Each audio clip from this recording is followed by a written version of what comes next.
Adjective हमारा चल रहा था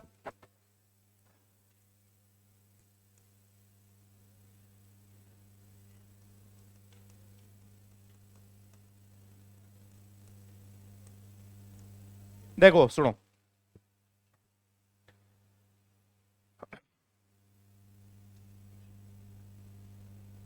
एडजेक्टिव हमारा चल रहा था। एडजेक्टिव में हमने एक पहली क्लास में बातचीत कर ली कि कुछ एडजेक्टिव्स जो है वो नाउन से पहले यूज होते हैं और कोई बाद में यूज होते हैं, और उनका अपना अपना प्रॉपर उनका अलग अलग मीनिंग होता है। ठीक है, अब देखो आगे। अब मैं एक सेंटेंस लिख रहा हूं बच्चों। मैंने लिखा ही इज ए कावर्ड मैन।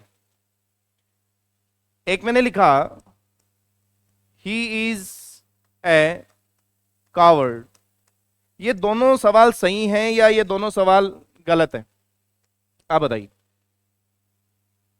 ये दोनों सवाल सही हैं या फिर ये दोनों सवाल गलत हैं? बताओ। दोनों गलत है। क्यों गलत है? सुनो, तुम्हें क्या लग रहा है कि कावर्ड जो है वो एडजेक्टिव होता है? तुम्हें क्या लग रहा है कावर्ड क्या होता है? एडजेक्टिव। जैसे कावर्ड है,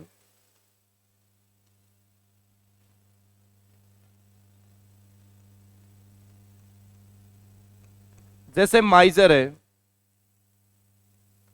जैसे फूल। ठीक है, ये वर्ड है। तुम्हें ये तीनों एडजेक्टिव लग रहे होंगे। तुम्हें कावर्ड भी एडजेक्टिव लग रहा होगा, तुम्हें माइजर भी एडजेक्टिव लग रहा होगा, तुम्हें फूल भी लग रहा होगा, और ऐसे ही एक वर्ड होता है ऑप्टिमिस्ट। एक पेसिमिस्ट भी होता है, वो भी लिख लो। ये तुम्हें ऐसे लग रहा है कि ये एडजेक्टिव्स है, लेकिन ये एडजेक्टिव्स नहीं है बच्चों। ये एडजेक्टिव्स नहीं है, ये सारे के सारे नाउन है। ये क्या है? नाउन है। अगर आप इन्हें नाउन्स को एडजेक्टिव की फॉर्मेशन में लिखते हो तो कावर्ड का जो एडजेक्टिव फॉर्म होता है ना बच्चों, वो कावर्डली होता है। क्या होता है? कावर्डली। माइजर का माइजरली होता है। फुल का फुलिस होता है, फुलिसली नहीं होता। क्या होता है? पुलिस।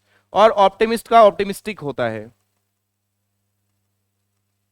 और पेसिमिस्ट का पेसिमिस्टिक होता है। ये इनकी एडजेक्टिव फॉर्म्स होती हैं। ये इनकी कौन सी फॉर्म्स होती हैं? Adjective forms. अब इस हिसाब से तुम देखोगे तो मैन नाउन है। मैन क्या है? अगर बच्चों मैन नाउन है तो नाउन को क्या चाहिए? एडजेक्टिव चाहिए। और कावर्ड तो एडजेक्टिव होता ही नहीं है। कावर्ड तो एडजेक्टिव होता ही, अगर कावर्ड को एडजेक्टिव की फॉर्मेशन में लिखनी है तो तुम्हें क्या लिखना पड़ेगा? Cowardly man. और ये ए जो है वो किसके लिए आ गया? सिंगुलर काउंटेबल नाउन के लिए। ही इज ए कावर्डली मैन, ये आंसर सही होगा। ठीक है, दूसरा, ही इज ए कावर्ड, सही है क्या? ही इज ए कावर्ड, बताओ। छोड़ो, ए न हटाओ। ही इज कावर्ड, सही है क्या? ही इज कावर्ड गलत है।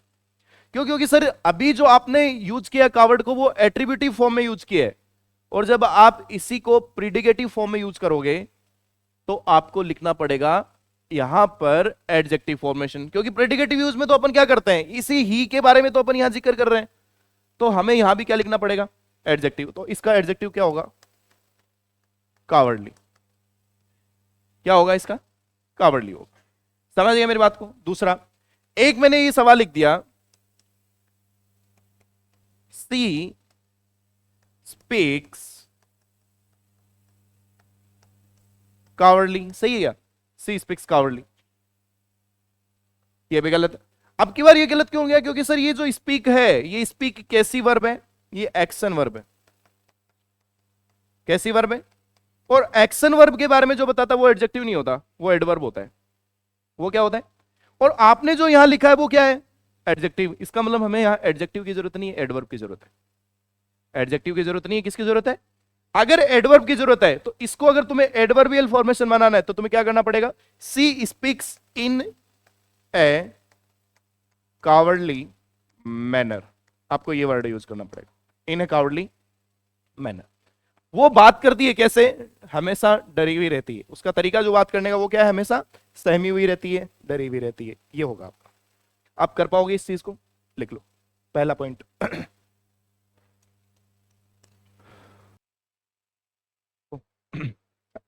अब देखो आगे। ये सवाल है, there lives a miser man, you always reacts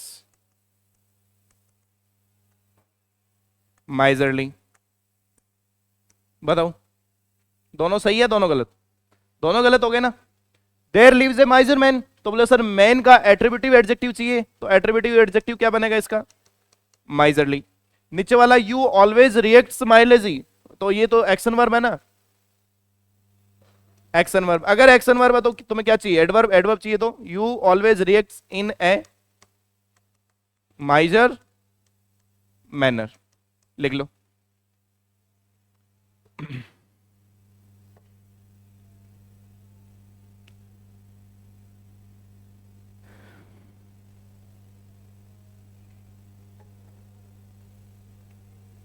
है? हाँ, माइजरली मैनर, इन ए माइजरली मैनर।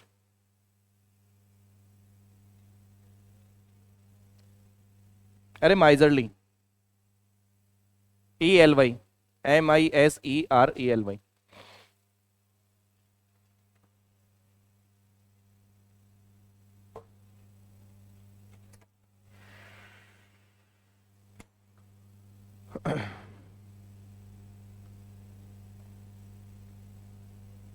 अब 3 सवाल और, इनका आंसर बताना। हो गया?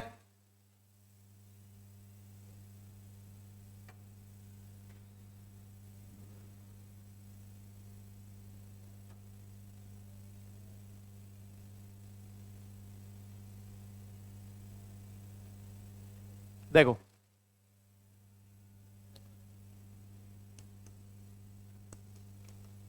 आई am not so fool as to believe them. एक है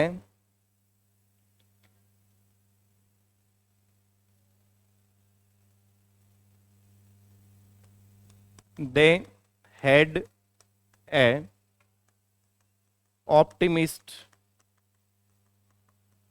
approach to everything,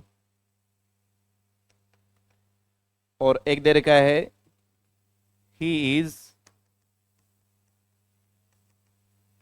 चलो बताओ तीनों सही या तीनों गलत? हाँ जी बोलो।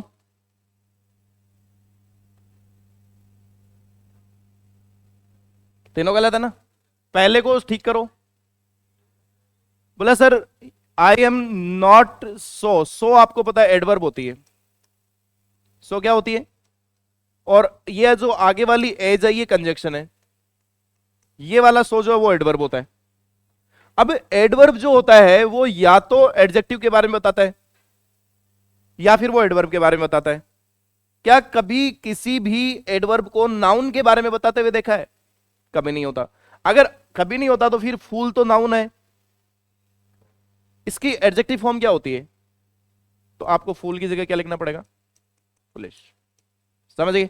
दूसरा, they had a optimist approach to everything, उनके पास होती थी एक आशावादी अप्रोच हर किसी चीज के लिए। ऑप्टिमिस्ट का मतलब होता है आशावादी, पेसिमिस्ट का मतलब होता है शांतवादी, जो शांत रहता है।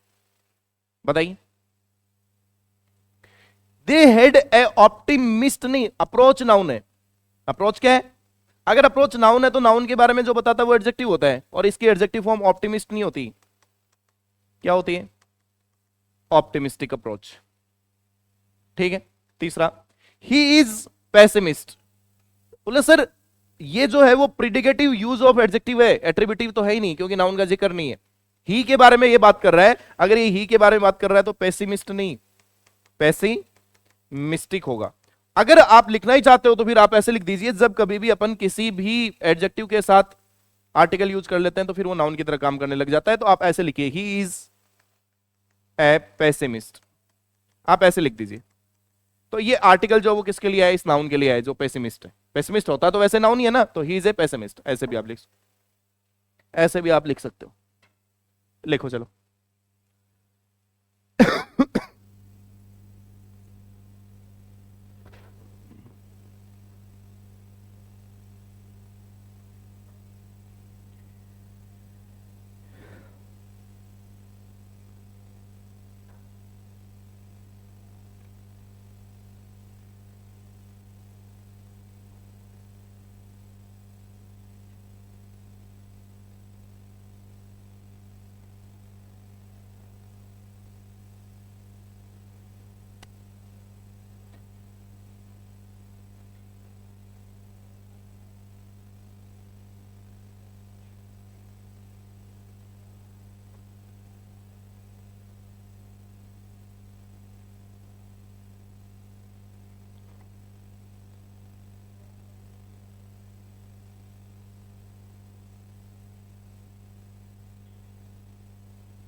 हो गया।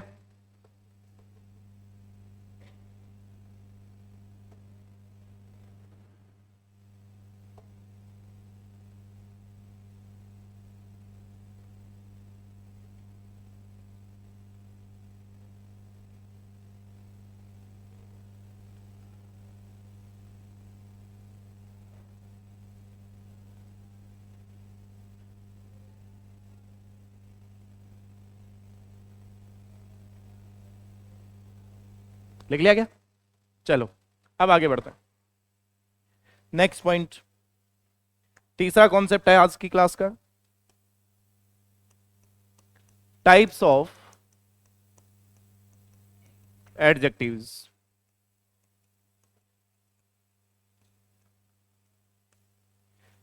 तो एडजेक्टिव के जो टाइप्स होते हैं, एडजेक्टिव दो टाइप का होता है बच्चों। कितने टाइप का होता है? दो टाइप का। दो टाइप कौन कौन से हैं? पहले तो ये लिख लेते हैं, there are two types of adjectives. दो तरीके के हमारे पास एडजेक्टिव्स होते हैं। एक तो क्वालिफाइंग, क्या होते हैं? क्वालिफाइंग एडजेक्टिव्स, ठीक है। और एक होते हैं आपके क्लासिफाइंग।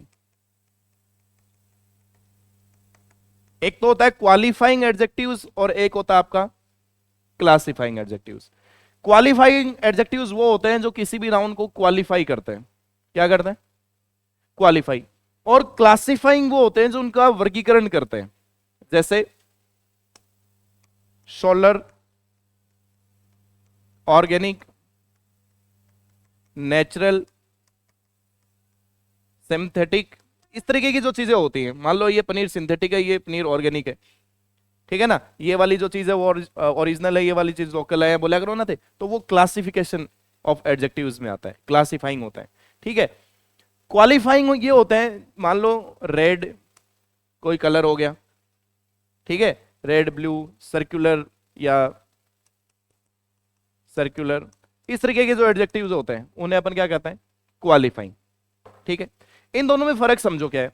ये जो आपके क्वालिफाइंग एडजेक्टिव्स जो होते हैं ना बच्चों, इनका कंपैरिजन पॉसिबल नहीं है, आप इनको कंपेयर नहीं कर सकते, ठीक है।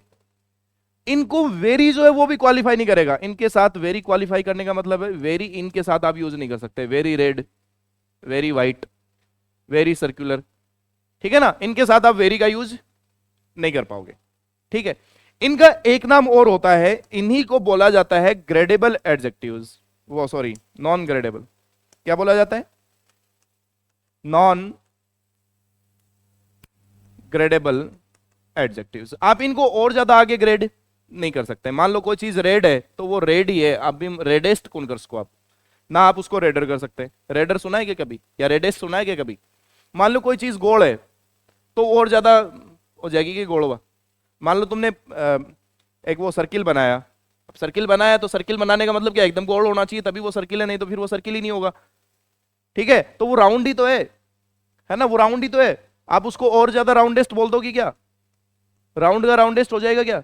नहीं हो सकता, क्योंकि राउंड है तभी उसका नाम राउंड है। आप उसे और ज्यादा ग्रेड नहीं कर सकते ना, आप उसको राउंडर बोल सकते। यानी कंपेरेटिव डिग्री भी पॉसिबल नहीं है और इनका सुपरलेटिव डिग्री भी। क्यों? क्योंकि सुपरलेटिव डिग्री का काम भी कंपैरिजन करना ही है और कंपेरेटिव डिग्री का काम भी कंपैरिजन करना ही है। एकमात्र ऐसी डिग्री इंग्लिश के अंदर पॉजिटिव डिग्री है जो किसी के बारे में नॉर्मल इंफॉर्मेशन देती है बिना कंपैरिजन के। बाकी जितनी भी डिग्रीज होती हैं वो सब कंपैरिजन के लिए यूज होती हैं। कंपैरेटिव डिग्री दो लोगों में कंपैरिजन करती है और superlative degree more than two, दो से ज्यादा में। समझ रहे हो मेरी बात? तो ये होता है। तो आप इनको और ज्यादा कंपैरिजन या इनका सुपरलेटिव वर्जन पॉसिबल नहीं है। दूसरा, क्लासिफाइंग एडजेक्टिव्स वो होते हैं सोलर, ऑर्गेनिक, नेचुरल। इनको आप कंपैरेटिव डिग्री में यूज कर सकते हो, इनका कंपैरिजन पॉसिबल होता है और इनको वेरी से भी आप क्या कर सकते हो? क्वालिफाई कर सकते हो। समझ गए मेरी बात को? तो ये दो टाइप के हमारे एडजेक्टिव्स हैं, लिखो।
हो गया?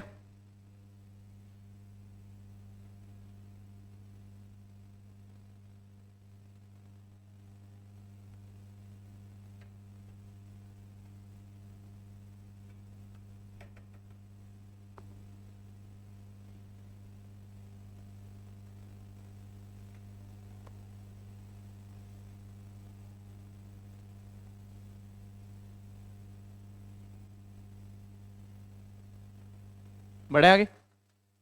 चलो, अब मैं दो सवाल लिखता हूं। पहले इन सवालों का आंसर आप मुझे बताओगे, फिर मैं आपको एक ऐसी लिस्ट बना दूंगा जो नॉन ग्रेडेबल होता है। आप उनको कंपैरिजन या सुपरलेटिव में आप यूज नहीं कर सकते। पहले इसका आंसर बताना।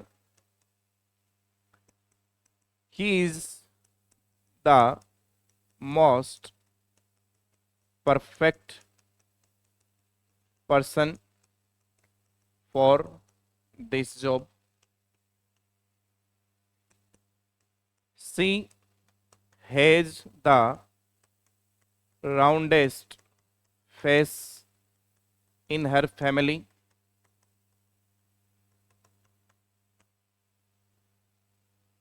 She always wears the reddest cap. तीनों सवालों के जवाब आप मुझे बताएंगे। गलत है ना तीनों ही? बोले सर परफेक्ट का मतलब ये होता है, एक और लिखता हूं,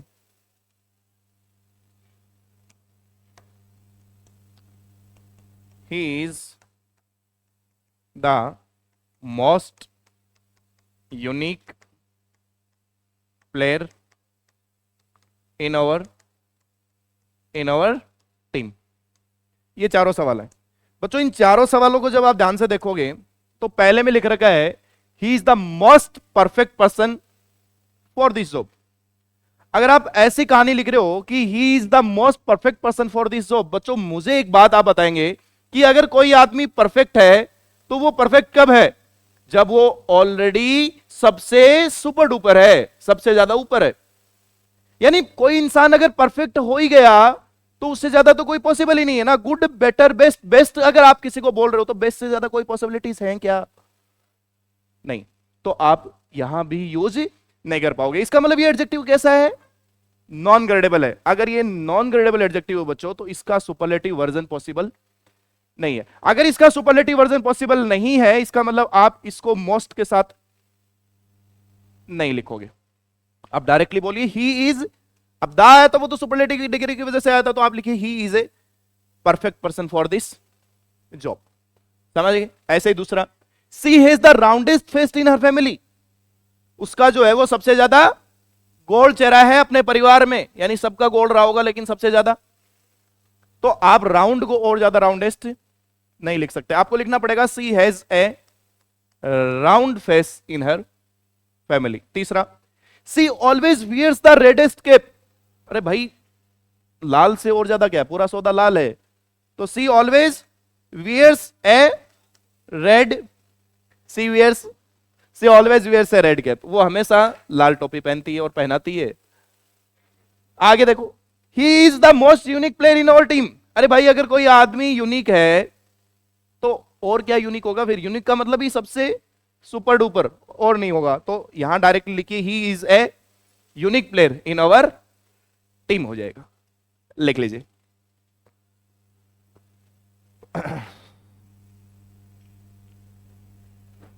तुम्हें वाहियात पता कितना अच्छा लगता है ना, तुमसे वाहियात बातें चाहे पूरे दिन करते रहो, है ना, ये पूरा सौदा लाल है, पूरा सौदा काला है ना, पूरा सौदा धोला है, पिंक है, देखो तुम देखो, है ये नालायक पने वाली बात तुमसे पूरे दिन करवा लो। आजा, ऑरेंज, ऑरेंज नहीं है, पता नहीं क्या ही कलर है, ऑरेंज थोड़ी है, भगवा है ये, भगवा ऑरेंज होता है क्या, ऑरेंज ही होता है क्या?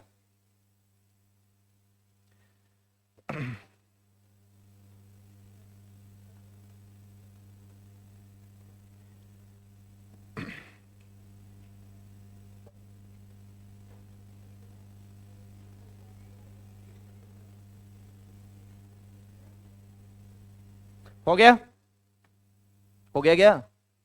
अब एक लिस्ट में बना रहा हूं, इस लिस्ट को साथ साथ आप लोग कॉपी कर लोगे, ये 15-20 शब्द हैं जिनको आप लिखो। डोंट यूज, बातें नहीं रहे,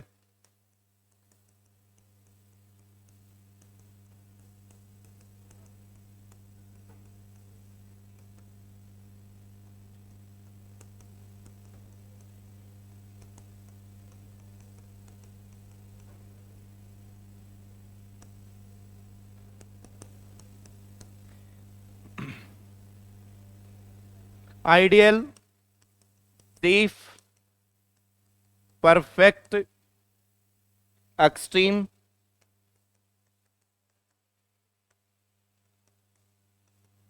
कंप्लीट, यूनिवर्सल, एक्सीलेंट, बातें नहीं रहे,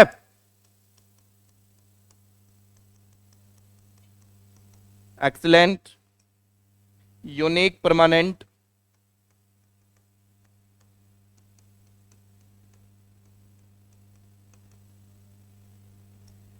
round, circular, full, free,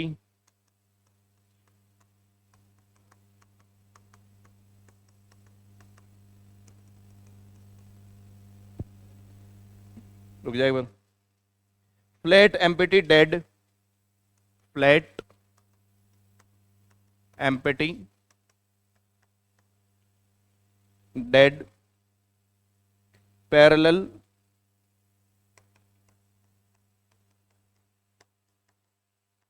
eternal, natural, ultimate,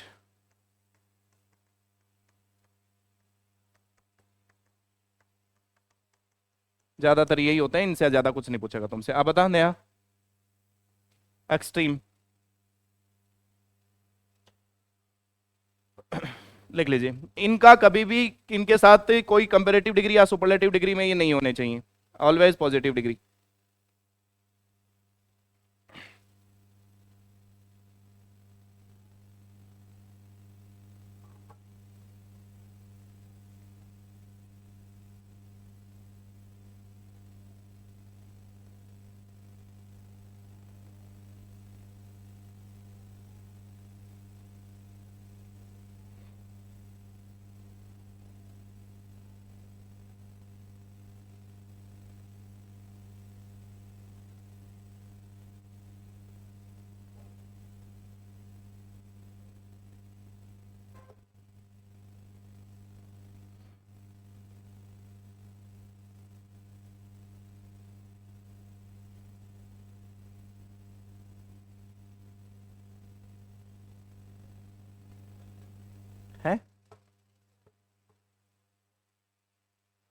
eternal, at the eternal point.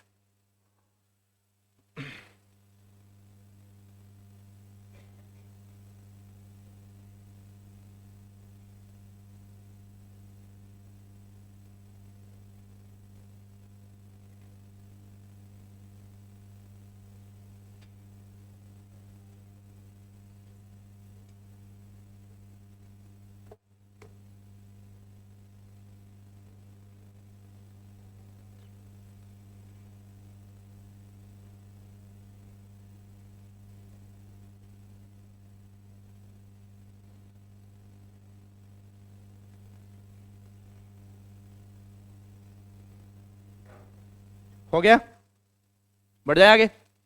चलो अब इन पे बेस सवाल देखो किस तरीके से पूछे जाएंगे।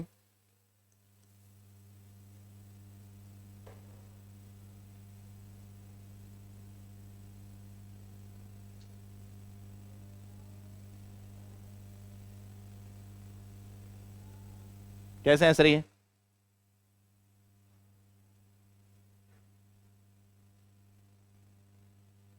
अरे तुम कब सुधरोगे रे?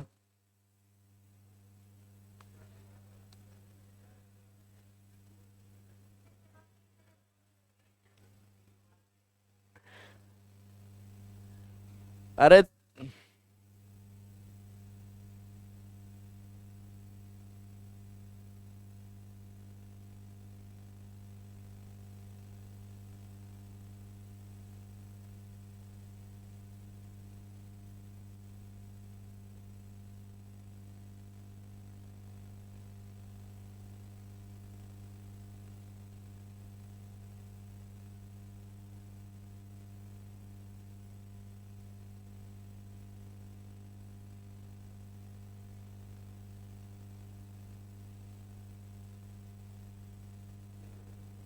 देखो, it is a most unique machine.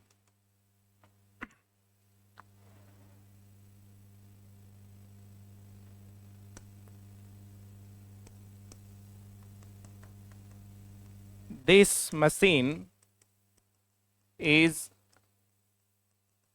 available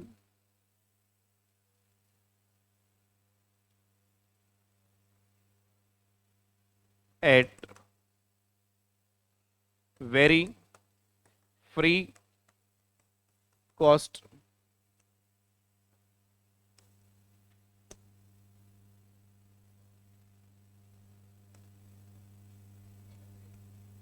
This pond is more very empty. The product of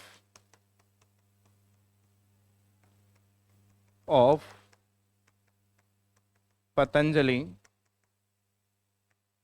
the products of Patanjali are very natural. गलत है सारे के सारे। सही करोगे तो पहले तो क्या कर दोगे, मोस्ट नहीं आएगा, it is a unique machine. दूसरा, this machine is available at free of cost. This pond is empty, very empty नहीं होगा।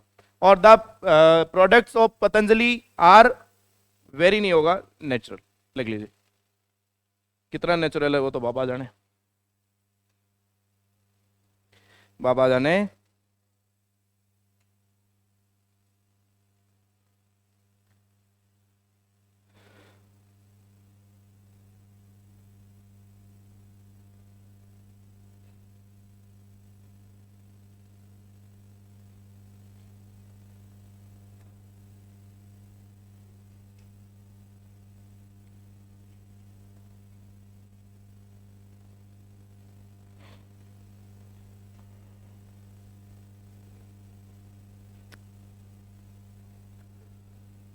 हो गया ना?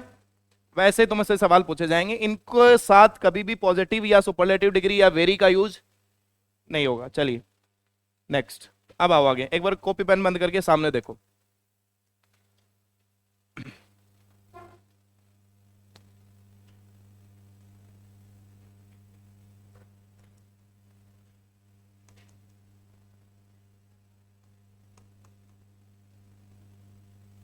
चलो ये बताने से पहले थोड़ा पॉजिटिव कंपैरेटिव के बारे में बात कर लेते हैं। देखो हेडिंग डालो, डिग्रीज ऑफ एडजेक्टिव्स।